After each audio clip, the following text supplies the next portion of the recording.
KBS.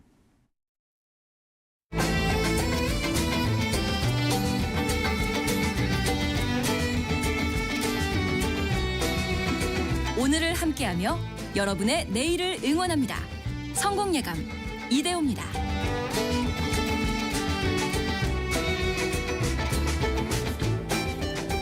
성공예감 이대호입니다.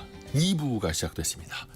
9월 18일 목요일 오전 5분 함께 해주고 계십니다. 감사합니다. 저희가 경제상식 퀴즈 정답을 이제 알려드릴 시간인데 오늘 조금 어려웠을 수도 있습니다. 저희가 몇 차례 좀 강조해드린 표현이기는 합니다만 정답은 슈링크플레이션이거든요. 슈링크플레이션. 오답도 많았습니다. 2887님 뭐 스태그플레이션을 비롯해서 리프팅플레이션이라고 제가 힌트를 드린 대로 써주셨어요. 5769님 오답도 있고요. 슈링크플레이션이요. 인플레이션과의 합성어인데 슈링크 뭔가 쪼그라들다, 줄어들다, 수축되다라는 뜻인데 기업들이 가격을 올리면 바로 소비자들이 이제 가격 저항이 생길 수 있으니 가격은 그대로 유지하되 용량을 조금씩 줄여나가는 거죠. 근데 그게 어떻게 보면 눈속임이 될 수도 있어요. 7572님이 소비자 기만 행위입니다. 나쁜 행위입니다. 어쩐지 양이 더 줄어든 것 같았어요. 보내주셨고 9150님은 어릴 때 먹었던 아이스크림들이 지금은 한 입에 쏙 들어가네요. 제 입이 커진 건지 용량이 작아진 건지 그럴 때 있지 않습니까?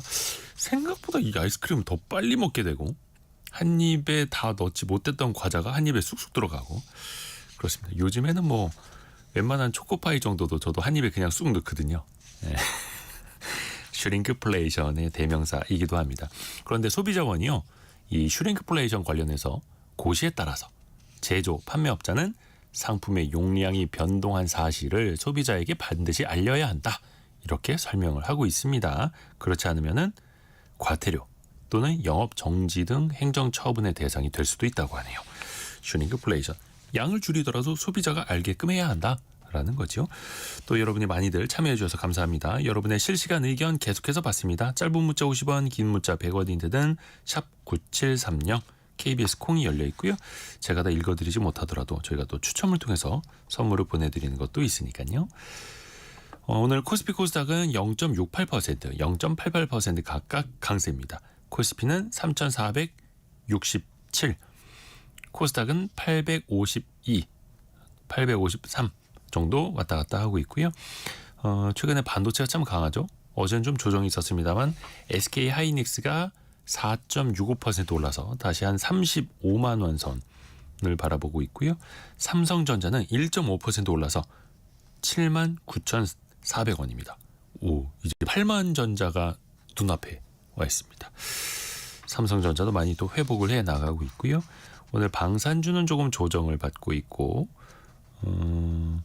지주사들이 조금 강세인 것들도 눈에 띄네요. 금융지주사들은 좀 조정을 받는 것들도 나타나고 있고요.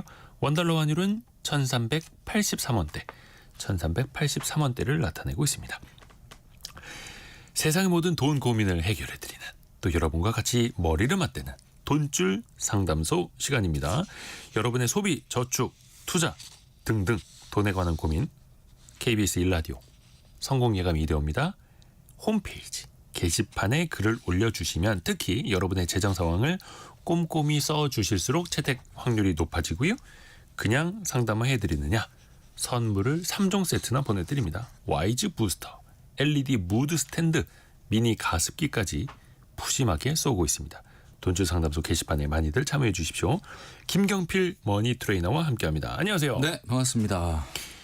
전국적으로 강연 많이 다니시잖아요. 네네. 그러면 전국의 어떤 막 부동산 경기나 이런 거 많이 좀 이렇게 막 관심 갖고 지켜보세요? 아무래도 뭐 항상 그 지방을 가면 네. 택시를 타게 되면은 요즘 그 택시 손님들 많냐, 경기 어떠냐, 기사님들이랑 뭐 이런 거 물어보고, 예. 그다음에 여기는 뭐 33평 아파트 어느 정도 가격하냐, 뭐 이런 거 이제 조회도 해보고 찾아보고, 뭐 그런 게 이제 일상이죠, 뭐. 특히 오늘 사연 주신 분들이 4인 가구, 울산에 살고 있는 50대 부부입니다. 네. 그런데 경기가 좋을 때 샀던 부동산이 지금 족쇄가 되어 있다라고 표현을 네. 해주셨어요. 집을 내놔도 팔리지도 않고 네. 대출금과 관리비가 꼬박꼬박 나가는 상황. 일단 이분들의 사연 그냥 바로 하이라이트부터 들어가죠 오늘은. 네네. 울산에 아파트 2채, 거제에 연립주택 1채, 총 3채. 네네. 이른바 다주택자이십니다. 그런데 뭐 3채 다 합쳐봐야 서울 집값 하나가 안 되는 뭐 그런 상황이기는 합니다만 그렇죠. 예. 2채는 집값이 떨어졌고요. 그중에 1채는 아까 그 거제에 있는 연립주택이 10년 넘게 빈집으로 있다고 합니다. 고민이 안 될 수가 없는 상황이죠. 그러니까요. 그래서 사실 그 다주택자를 선택하시는 많은 분들의 사실 속내를 들여다보면 네. 우선은 이 다주택 내가 거주하는 주택 말고 나머지 주택을 임대를 줘서 네. 임대 소득이 발생해서 제2의 월급을 받고 싶다.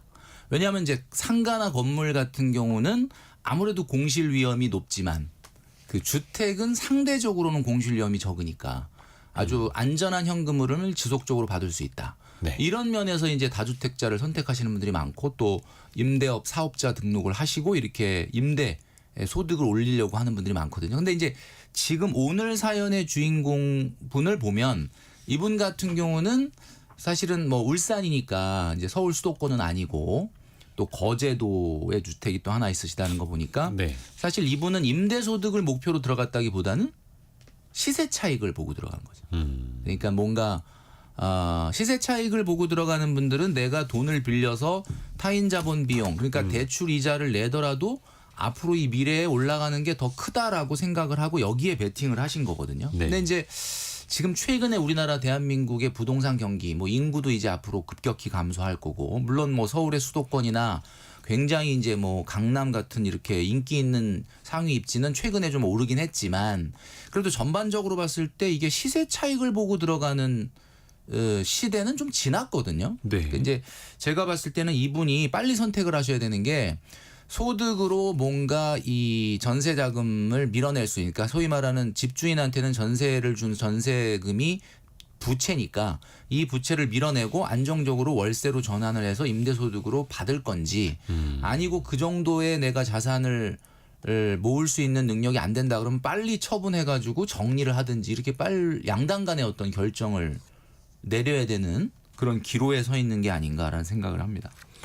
하나하나 좀 같이 따져보겠습니다. 일단은 이게 지역에 계시는 분들 특히 연립주택이나 빌라 갖고 계신 분들 아마 공감들 많이 하실 텐데요. 이호원 님이 제 친구 중에 한 명도 제천 지역에서 빌라에 살다가 회사 폐업해서 경기도로 올라왔는데 4년째 빌라가 매매가 안 된답니다. 심각하네요. 이렇게 또 알려주셨고. 지방 주택들이 매매가 안 되고 있는 거죠. 그렇죠. 그래서 최근에 정부도 뭐 지역에 특히 뭐 인구 소멸 지역 아니면은 얼마 이하의 주택을 살 때는 다주택자로 치지 않겠다 뭐 이런 그 정책도 발표하긴 네네. 합니다만. 그 지방의 저가 주택 기준이라는 것을 올해 초에 상향을 했습니다. 그래서 예. 공시가격 2억 원이 안 되면은 요거 1주택으로 계산을 안 하거든요. 네. 그래서 여러분 아마 보시면 아시겠지만 공시가격 2억 미만이라고 하면 그거는 주택수에서 배제한다. 요건 좀 참고로 알아두시면 좋을 것 같아요. 근데 뭐 그런 정책이 나왔다 하더라도 뭐 지방 부동산 경기가 살아나거나 그렇죠. 예. 빈집들이 좀 팔리거나 이러지도 않는 것 같고요. 지금 상황이 네네.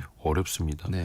몇 가지 조금 더 체크하고 들어갈게요. 지금 사연 주신 분이 50대 부부인데 남편이 이제 사업을 하세요. 네. 근데 이제 정확히 수입이 얼마인지는 모르겠다라고 쓰셨고 매달 450만 원의 생활비를 남편에게 받는다고 합니다. 네네.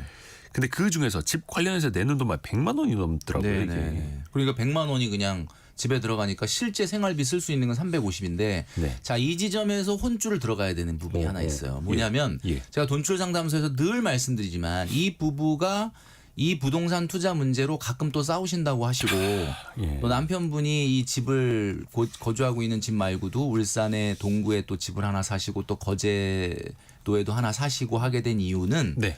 사실 본인이 유일한 수입원이잖아요, 집에서. 그러니까 유일한 수입원이지만 부부는 일심동체다. 경제적 공동체다. 제가 늘 말씀드리는 거지만 수입이 오픈이 돼야 되거든요.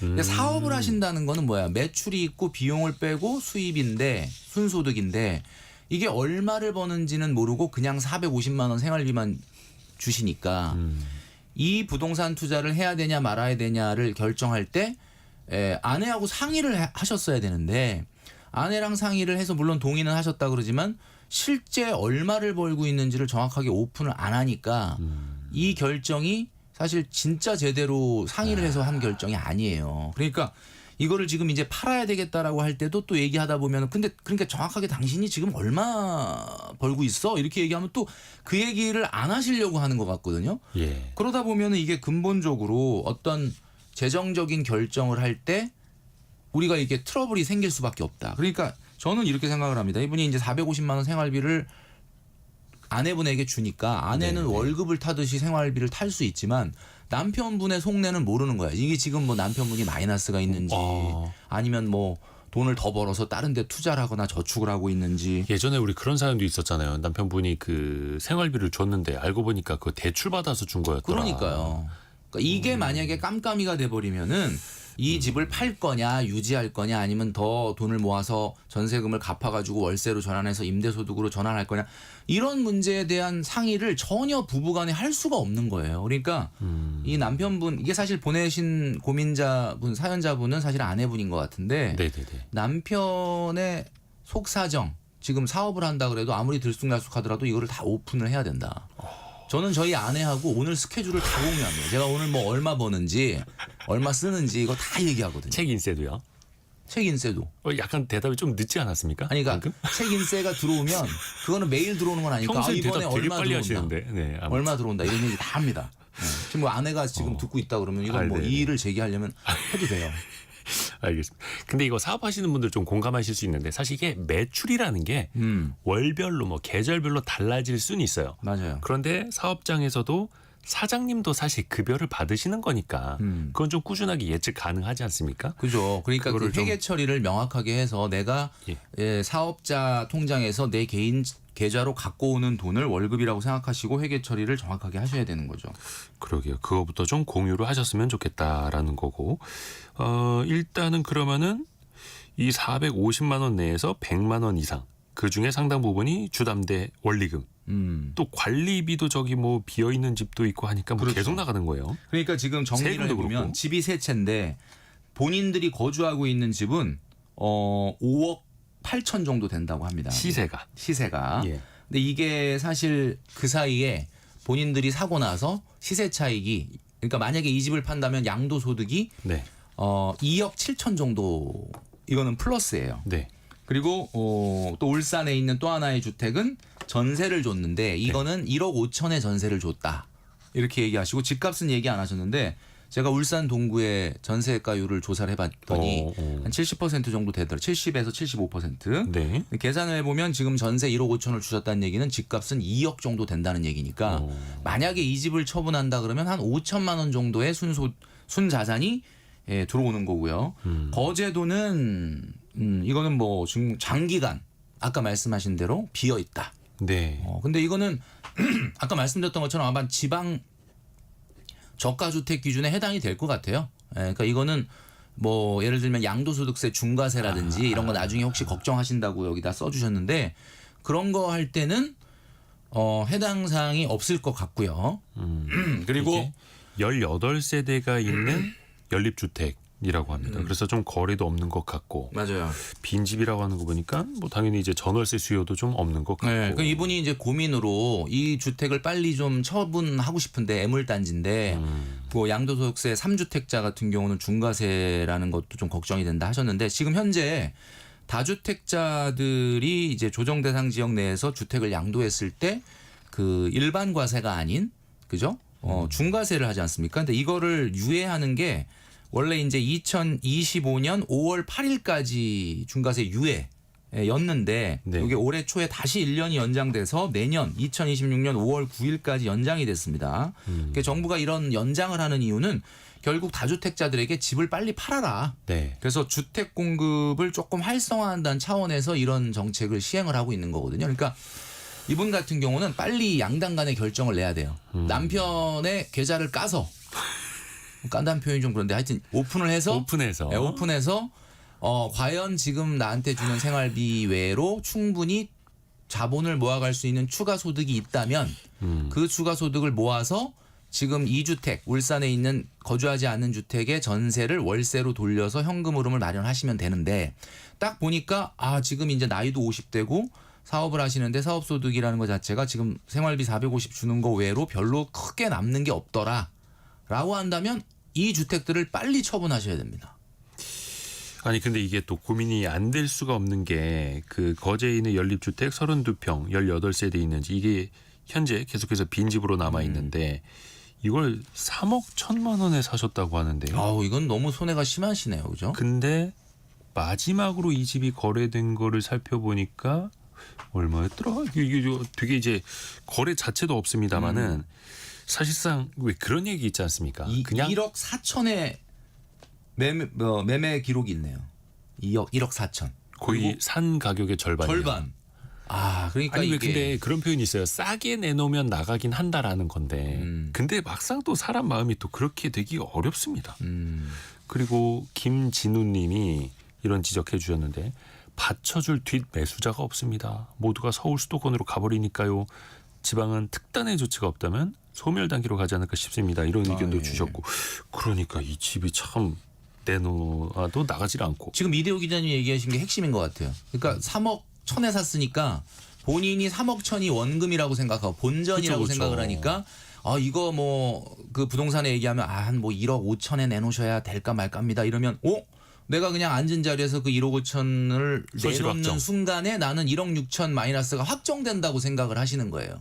뭐 인간의 심리는 다 똑같죠. 인간의 심리. 그런데 우리가 손절이라는 말을 할 때 손절이라는 것은 손해보고 판다라는 의미도 있지만 네. 미래에 더 큰 손해를 막기 위한 손절이 돼야 됩니다. 그러니까 이분 같은 경우 그럼 예를 들어서 좀 시간을 두고 기다리면 뭐 이게 사실 저희 대한민국의 뭐 전체 문제일 수도 있고 지방 부동산의 문제일 수도 있어서 듣는 분이 좀 거북하실 수는 있겠지만 그럼 지방의 도시의 연립 주택이 앞으로 그러면 지금 3억 천에 샀던 것이 1억 4, 5천까지 떨어져 있는데 이게 다시 내가 샀던 금액 이상으로 올라갈 수 있는 일이 미래에 막 확정적으로 가능성이 있냐? 뭐 가능성이 없다고 말씀드리기는 어렵겠지만 네, 지금으로서는 사실 쉽지 않고 이분들이 지금 나이가 또 20, 30대도 아니지 않습니까? 50대니까 저는 특단의 대책을 세워라. 손절이라는 거는 손해를 앞으로의 손해를 막기 위한 고육지책이다. 이게 그냥 내가 살 집 하나면은 뭐 그냥 계속 살면 되겠으나 맞아요. 투자 용도로 사신 그리고 지금 거주하시는 울산의 주택에서는 어쨌든 양도소득이 발생을 했어요. 그러니까 시세가 어쨌든 사신 거보다는 2억 7천이 올랐어요. 현재 살고 있는 1번 주택 알고 있는. 그렇지만 그 집을 저희- 팔기는 어렵죠. 1, 2, 3번으로 좀 네, 표현을 1번, 하는 게 2번, 3번에서 3번이 지금 문제인데 1번은 그래도 시세 차익이 2억 7천 났으니까. 근데 이건 거주하고 있지 않습니까? 그러니까 저는 2번은 어떻게 좀 살려볼 가능성이 있을 것 같아요. 왜냐하면 2번은 조금 우리가 그 전세금 1억 5천을 조금 앞으로 돈을 모아서 자산을 모아서 어쨌든 이거는 아파트니까 그래도 1억 5천 전세 세입자를 나중에 내보내고 그리고 그거를 반전세나 월세로 전환을 하면 어쨌든 이 부부에게는 아주 큰 돈은 아니라 하더라도 한 100만 원 이내 정도의 월세가 발생하는 현금 흐름이 발생하는 임대소득을 올릴 수도 있다. 그러니까 곽정대님이 다주택자 걱정이라니 이렇게 보내주셨는데 사실 뭐 다주택자를 걱정하자는 게 아니라 이게 우리 주변의 이야기일 수도 있는 겁니다.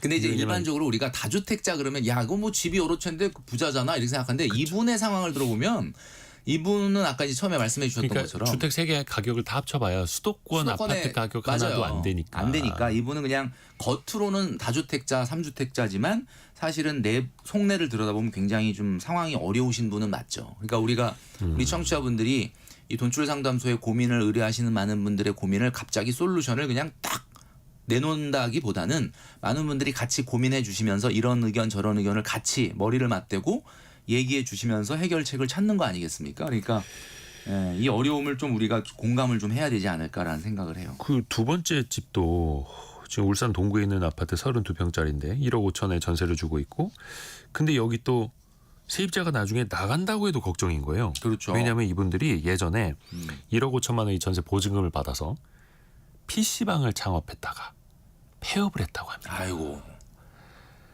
그러니 지금 당장 세입자가 나간다고 하면 보증금을 구하는 것도 또 일이고 정은영 님이 지인이 이거 자꾸 특정 지역에서 그런데 하여튼 특정 지역 아파트 전세에 사는데 새로운 세입자가 없어서 전세금을 못 받아서 어쩔 수 없이 계속 살고 있어요. 이렇게도 알려주고.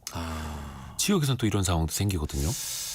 그러니까요. 사실 그래서 요즘 그 변호사분들이 그 전세 임차 보증금 반환 소송을 많이 하신다고 하더라고요. 그러니까 이거는 무조건 하면 승소니까 해라 그래가지고 이제 아마 한다고 하는데 그러다 보면 사실 이 소송이라는 게 참 서로 간에 상처가 되는 거 아닙니까? 물론 뭐 당연히 그거는 전세 보증금 반환 소송을 한다면 계약 기간이 지났는데 왜 안 돌려주느냐 뭐 승소는 할 수 있겠지만 이런 일이 일어나기 전에 현금이 좀 돌아야 되는데 이분 같은 경우도 지금 이 1억 5천 전세금을 받아가지고 나중에 전세 세입자가 나갈 걸 대비해서 어딘가에 투자를 하거나 저축을 해놓은 게 아니라 PC방을 개업을 했다가 이게 폐업을 한 거죠 지금?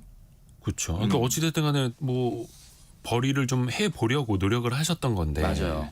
그러니까 제가 유추하건대 우리 남편의 지금 사업 현황을 오픈해 보진 않았지만 자꾸 이렇게 다른 걸로 해보려고 하는 거 보면은 지금 남편이 하시는 사업도 그렇게 막 원활하게 생활비 450만 원 주는 거 이상으로 막 뭐가 엄청나게 남는 것 같진 않은데 만약에 그런 경우는 없어야 되겠지만은 갑자기 세입자가 나간다. 근데 여기는 아파트니까 그래도 네네네. 아파트니까 세입자를 구해서 전세 반환금을 전세 보증금을 반환할 수 있을 것 같은데 만약에 진짜 이게 안 된다 그러면은 요즘 또 이런 게 있잖아요. 전세 세입자 퇴거 자금 대출이라는 게 네. 있기는 있습니다. 그렇지만 여기까지 가기 전에 사실 그 전세 세입자를 구해야 되겠죠. 근데 여기는 그렇게 크게 걱정을 안 하는 게 그래도 울산 광역시 안에 있는 아파트니까 1억 5천만 원을 내가 못 돌려줄 상황이 생겨가지고 문제가 될 것 같지는 않아요. 그게 문제가 아니라 제가 계속 말씀드리는 거지만 남편분의 정확한 소득을 파악을 해서 이 집 2번입니다. 2번. 2번 이 주택을 계속 보유하면서 임대소득으로 전환할 건지 아니면 빨리 매매를 어떻게든 하고 여기서 돈 5천만 원이라도 순자산으로 만들 건지 이거를 결정을 하셔야 된다라는 거죠. 또 그 전세자금 퇴거자금 대출도 그렇고 최근에 또 이제 뭐 이른바 다주택자 대출에 대해서 막 규제가 또 많아지고 맞아요. 또 하루하루 막 다르게 막 급변하는 것들이 또 있어서 이런 것도 미리 또 준비를 하시는 게 조금 더 좋을 것 같습니다. 해서 일단 이분들이 그러면 향후에 보증금을 마련하기 위해서 그럼 지금 살고 있는 1번 1번. 주택을 매도하고 2번 주택으로 본인들이 들어갈까 뭐 본인들이 이것도 들어간다. 고민 중이라 그것도 하시더라고요. 나쁜 방법은 아닙니다. 그런데 이제 이분이 얘기하면서 이게 근데 또 세금이 또 다주택자들은 또 그런 걸 무서워하시다 보니까 아하. 제가 말씀드렸지만은 다주택자들에 대한 양도소득세 중과세는 일반 과세가 아닌 중과세. 그러니까 2주택자는 가산세금이 20% 플러스고요. 네. 3주택자는 30% 플러스다. 그럼 만약에 이게 예를 들면 양도소득이 한 1억만 있다 그래도 사실 거의 한 60-70% 어쩌면 거의 절반 이상이 세금으로 나갈 수도 있는 그런 상황이거든요. 네. 그러니까 이제 이런 걸 걱정하시는데 제가 봤을 땐 이 경우는 어쨌든 이게 지방 저가 주택의 거제도 연립이 해당될 가능성이 거의 100%고 그다음에 어쨌든 내년 5월 9일까지는 양도소득세 중과세 면제가 연장이 됐고 그리고 또 현재 울산 지역은 조정 대상 지역도 아닙니다. 지금 대한민국의 조정 대상 지역은 딱 4군데밖에 안 남아 있거든요. 강남 3구하고 용산구. 자, 그러니까 적극적으로 겁내하지 마시고 매도를 공인중개사와 상의를 하시고 세무사와 상의를 하셔라. 관할 주소지 세무서 홈페이지 한번 들어가 보시면요. 울산이 네. 되겠죠? 예, 들어가 보시면 무료 세무 상담을 신청하실 수가 있습니다. 아, 무료 세무 상담. 예. 자, 홈페이지에 들어가시면 무료 세무 상담 신청하실 수 있는데 일반 과세가 아닌 중과세에 대한 상담.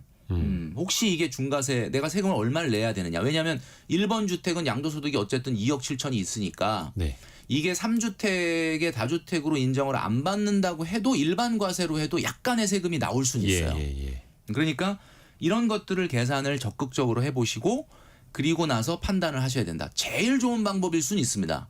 1번 주택을 팔고 그리고 나는 2번 주택으로 간다. 이게 당장은 현금도 마련하고 이분들이 가지고 있는 뭐 부채를 해결할 수 있는 가장 좋은 방법이긴 한데 이게 사실 쉽지는 않겠지만 어쨌든 적극적으로 한번 이런 노력을 해보실 필요가 있지 않을까라는 생각을 합니다. 아이고야.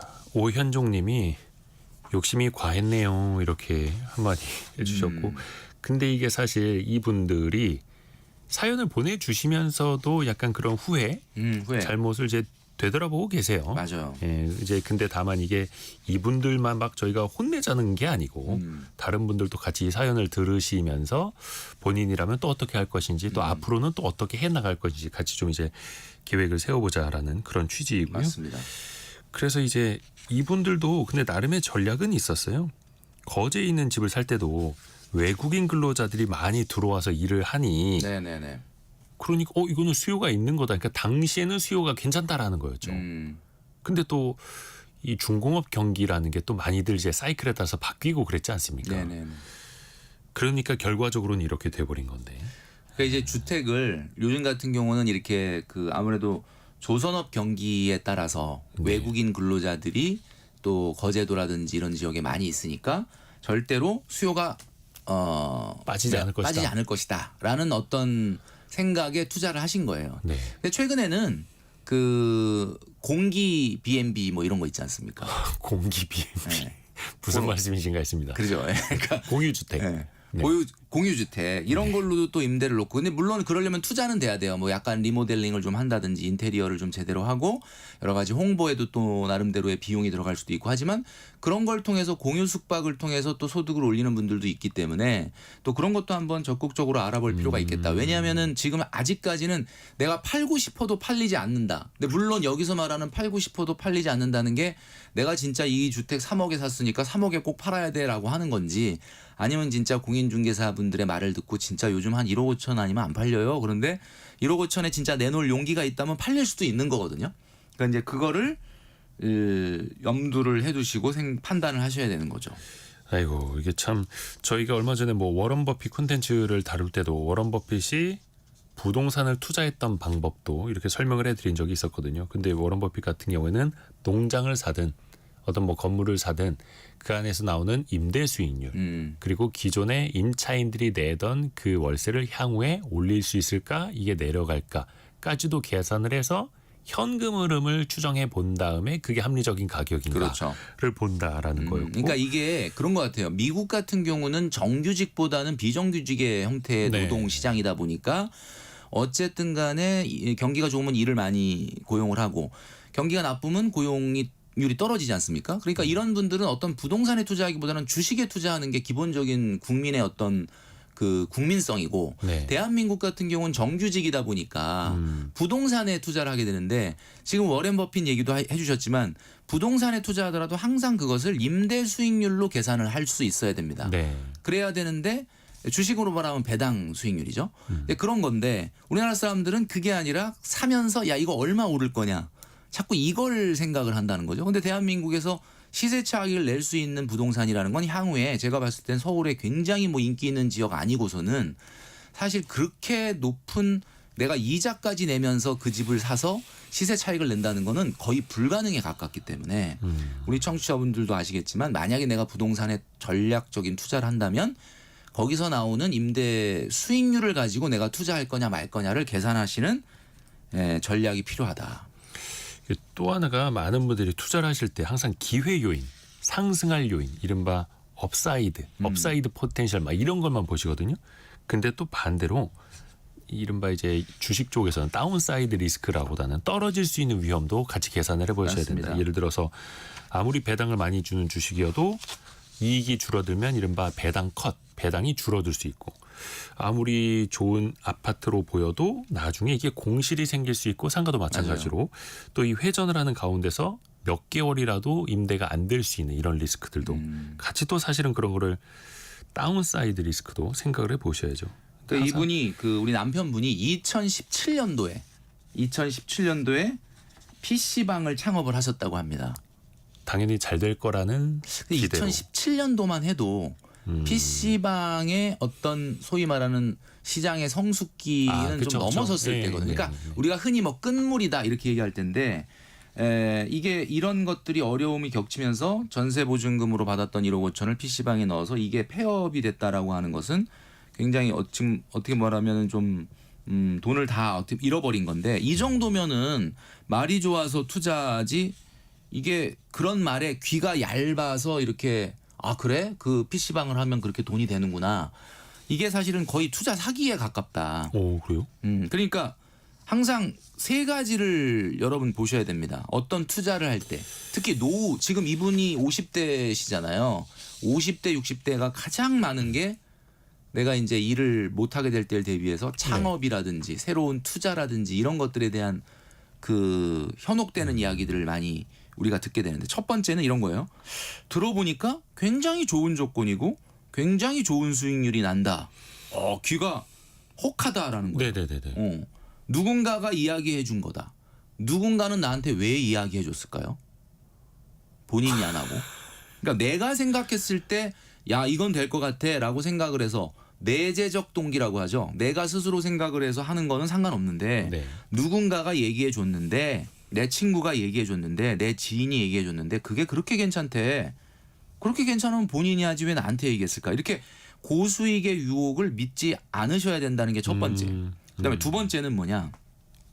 내가 경험하고 내가 잘 알고 있는 부분이면은 투자해도 돼요. 근데 내가 한 번도 안 해본 거고 내가 경험을 안 해본 거다. 그런 거는 투자를 안 하시는 게 좋습니다.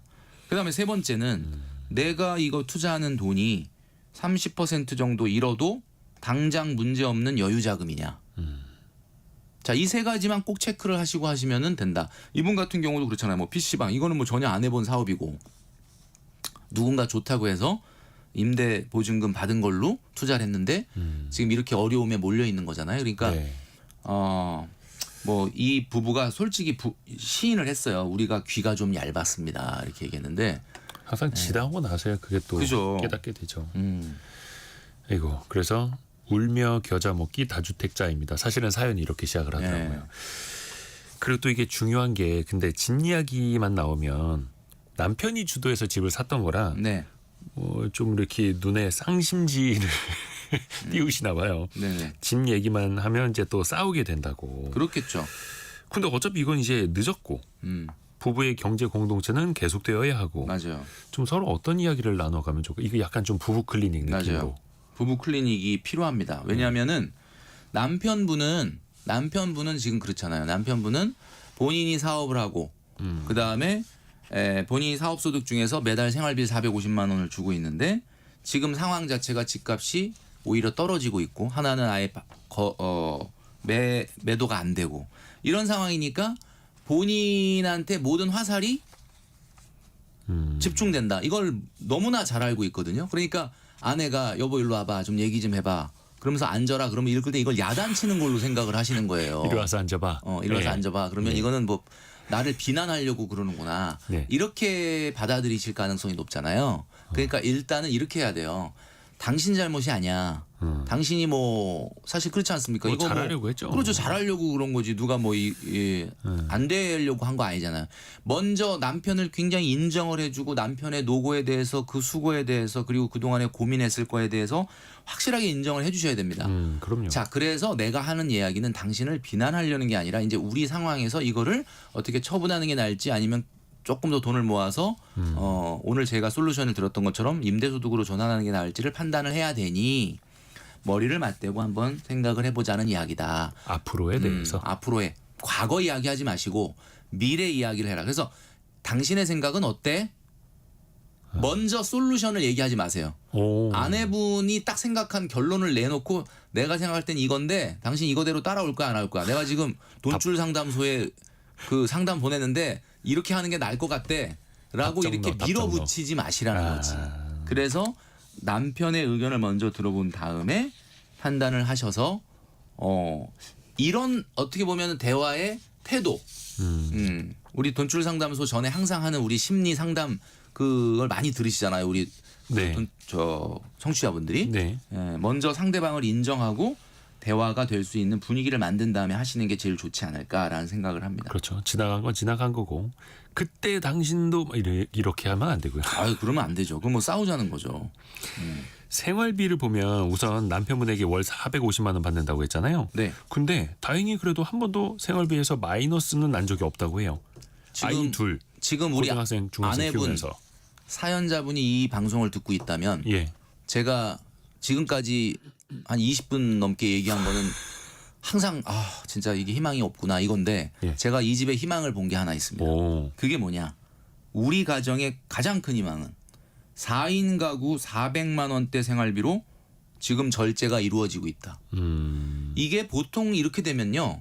450만 원 생활비를 탔어서 한 100만 원 정도 보유세 내고 뭐 예를 들면 대출이자 주택 관련된 걸로 100만 원 나가고 하면 350만 원 그러면 보통 집 같으면은 내가 이거 가지고 어떻게 살림을 하냐 아이들도 둘이나 있는데 하면서 마이너스를 또 남편이 나한테 완전한 소득을 공개 안 하는 것처럼 나도 생활비를 쓰는 거에 대해서 남편한테 공개 안 하면서 뒤로 마이너스 나는 집이 엄청 많아요. 아하. 근데 우리 사연자분은 예. 이걸 가지고 마이너스 안 내고 생활을 하고 있다는 거. 저는 사실- 이게 희망이다. 사실상 350만 원. 350만 원. 그러면 무슨 문제냐? 이 가정이 뭐 자산이 많은 건 아니지만 결국 잘 정리하고 2번, 3번을 어떻게 처분할 건지 결정이 안 났지만 처분하고 나면 이건 마이너스가 아니에요. 이분은 플러스고 앞으로 얼마든지 나아갈 수 있다. 아, 그러니까 이 자산을 재배치만 잘하면. 재배치만 잘하면 그리고 구조조정만 잘하면 남편하고 대화가 잘 통해서 이제 남편의 지금 경제 상황이 실제 지금 사업이 어떻게 되고 있고 진짜 얼마를 벌고 있는지만 오픈이 되고 대화만 되면 아내분이 400만 원대 미만의 생활비를 가지고 마이너스를 내는 게 아니지 않습니까? 이 점이 저는 너무 희망적이다. 5663님이 오늘 1부 때 심리학 개론 시간 주제를 실수와 후회로 정한 이유가 있었군요. 이렇게 그렇죠. 배워야 됩니다. 근데 하여튼간 거의 이제 저희 마무리할 시간 5분도 안 남았는데 이제 희망을 이야기해 주시 시작을 했습니다. 이게 희망이에요. 알뜰하게 살고 계시고 자산을 재배치만 잘하면 된다. 근데 또 이게 역설적인 게 좀 다주택에 많이 좀 물려 있기 때문에 강제적으로 또 절약을 할 수 있는 상황. 이게 참 역설적이긴 해요. 근데 맞아요. 이게 우리나라 가구는 거의 70% 이상이 다 부동산 자산으로 쏠려 있지 않습니까? 맞아요. 이게 또 대한민국의 일종의 단면일 수도 있어요. 지금 소비를 우리- 많이 못하게 맞아요. 되면. 그러니까 우리 청취자분들도 아마 이 방송 들으시면서 나도 다주택자인데라고 얘기하시는 분들이 굉장히 많을 건데 물론 시간의 차이, 지역의 차이는 있을 수는 있겠지만 네. 어쨌든 가야 되는 큰 방향으로 봤을 때는 우리나라가 부동산 자산에 너무 과도하게 쏠려 있는 것을 이제 주식이나 또는 예금과 같은 이런 현금, 금융자산으로의 재편이 필요한 시기가 왔습니다. 네.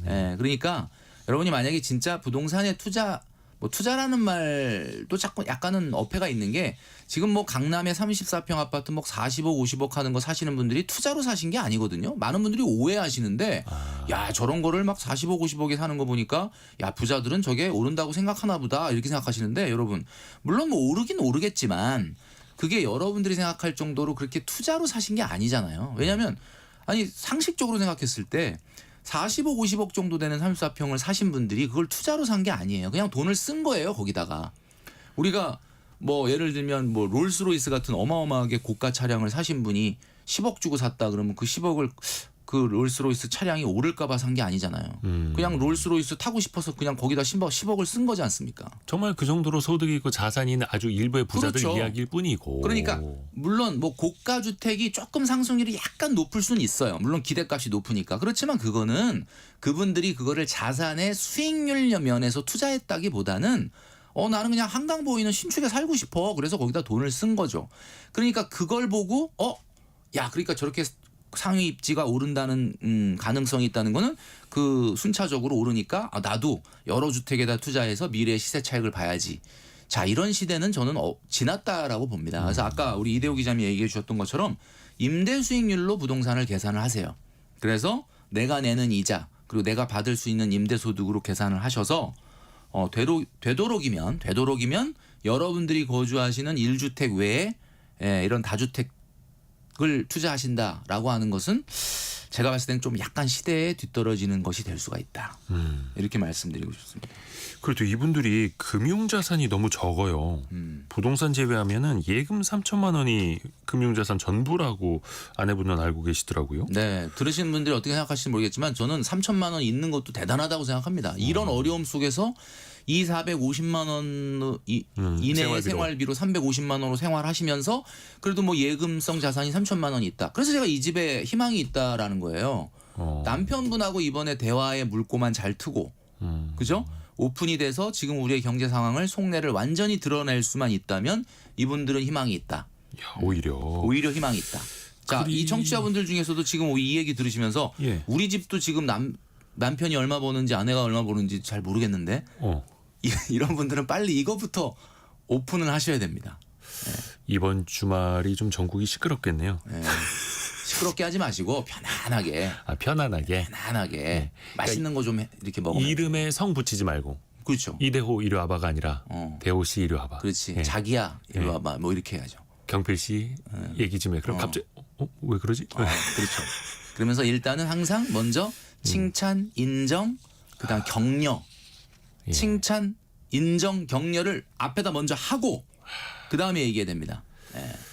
오늘은 굉장히 좀 특이한 사연이었습니다만 이게 사실 과거에 부동산 쪽에 너무 많이 올인되어 있었던 대한민국의 과거 혹은 현재까지의 한 단면이었던 것 같기도 하고요. 좀 도움이 되셨으면 좋겠네요. 머니 트레이너 김경필 멘토와 함께했습니다. 고맙습니다. 네, 감사합니다. 라디오 정보센터 다녀옵니다. 국회가 오늘 본회의를 열고 교육, 사회, 문화 분야에 대한 대정부 질문을 진행합니다.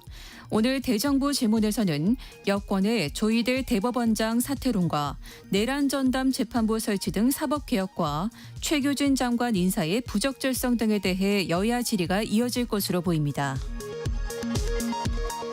국회 행정안전위원회는 오늘 법안심사 소위원회를 열고 정보조직법 개정안을 심사합니다. 더불어민주당이 발의한 정보조직법 개정안에는 검찰청을 폐지하고 기획재정부의 예산과 정책 기능을 분리하는 내용 등이 담겼습니다. 중국 베이징에서 열린 한중 외교장관 회담 이후 조현 외교부 장관이 다음 달에 시진핑 주석이 경주 에이펙 정상회의를 계기로 한국을 찾을 가능성이 높다고 밝혔습니다. 공정거래위원회는 오늘 HD-현대중공업이 HD-현대미포를 흡수합병하는 기업 결합을 승인했다고 밝혔습니다. 이번 기업 결합이 마무리되면 HD-현대미포는 소멸하고 HD-현대중공업만 남을 예정입니다. 지금까지 라디오 정보센터 뉴스 정한나였습니다.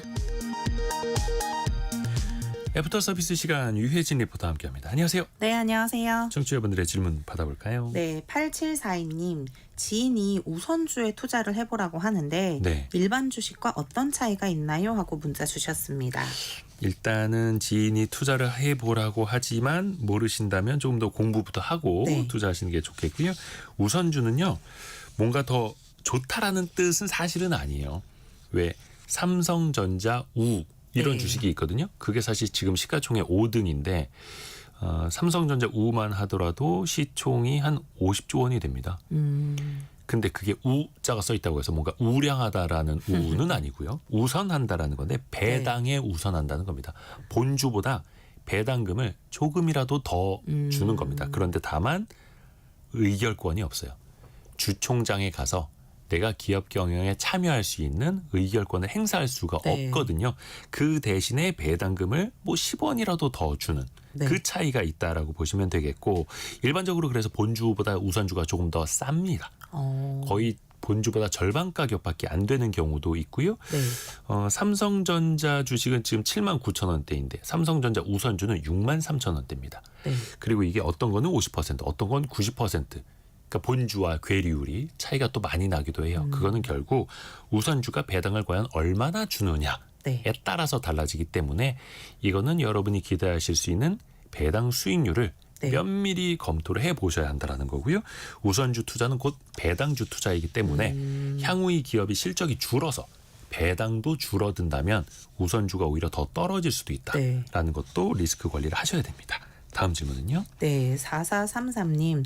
수소 관련 ETF도 있나요? 하셨습니다. 요즘 뭐 ETF가요 없는 게 없습니다. 저희가 어저께 수소 경제에 대해서 이야기를 했습니다만 수소를 생산하는 회사, 저장, 유통, 뭐 발전 설비 또 뭐 네. 수소차 만드는 회사 등등 많이 있지 않습니까? 우리나라에도 있습니다. 뭐 예를 들어서 라이즈라고 하는 수소 경제 테마 ETF 같은 게 국내에도 있고요. 해외에도 HDRO를 비롯해서 수소 관련 기업에 투자하는 네. ETF들이 상당히 많이 있습니다. 다만 항상 ETF 투자하실 때는요.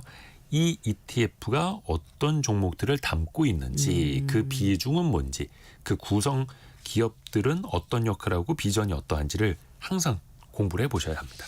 다음 질문은요. 네, 오승철님, 미국 기준금리 인하로 수출 업종 중 수혜를 받는 업종이 있나요? 하셨습니다. 밤사이에 0.25%포인트 미국의 기준금리가 인하됐죠. 네. 사실 이제 경기가 둔화되다 보니까 경기가 되살아날 수 있는 토양을 만들기 위해서 금리를 낮춰가는 건데요. 네. 어렵게 생각할 거 없이 우리의 삶을 생각해 보면 돼요. 금리가 높으면 당연히 대출 원리금 부담이 있으니까 소비 못하게 되겠죠. 네. 근데 금리가 낮아지면 대출 원리금 부담이 낮아지니까 돈을 끌어다 쓰기도 용이해지고 소비도 좀 늘어날 수 있겠죠. IT 이런 전자제품, 뭐 부품, 반도체가 그래서 경기 민감주라고 하는데 경기가 좋아질 때 수요가 늘어날 수 있는 거고요. 자동차 살 때도 할부 금리 중요하지 않습니까? 그렇죠. 캐피탈 이자가 높은데 그런데 그 할부 금리 부담이 줄어든다. 그럼 자동차도 조금 더 잘 팔리겠죠. 또 바이오, 헬스케어 기업들, 적자 기업들 많죠. 네. 대신에 투자를 계속해서 받아야 하는데 이른바 돈의 가격이라고 하는 금리가 낮아진다. 그럼 이들 기업들은 투자를 받기도 더 용이해지니 이런 기업들이 또 수혜가 될 수도 있는 거죠. 다만 좀 시차가 다 다르기는 합니다. 실제로 그 기업의 펀더멘털의 변화가 나타나기까지는요. 다만 이제 주가라는 녀석은 네. 금리 변동에 따라서 혹은 금리가 내려갈 수 있다라는 기대감에 따라서 또 먼저 반응하는 게 또 주가다 보니까 우리가 피부로 체감하는 거랑 속도감은 또 다를 수 있다는 네. 것도 알아두셔야겠죠. 애프터 서비스 유해진 리포터 함께했습니다. 고맙습니다. 감사합니다. 감사합니다. 오늘은 9월 18일 목요일 순서 1부, 2부 모두 마칠 시간이고요. 또 여러분의 질문 또 모아서 계속해서 애프터 서비스도 해드릴게요. 내일 아침 9시 5분에 또 다시 찾아뵙겠습니다. 성공예감은 오늘도 여러분을 응원합니다.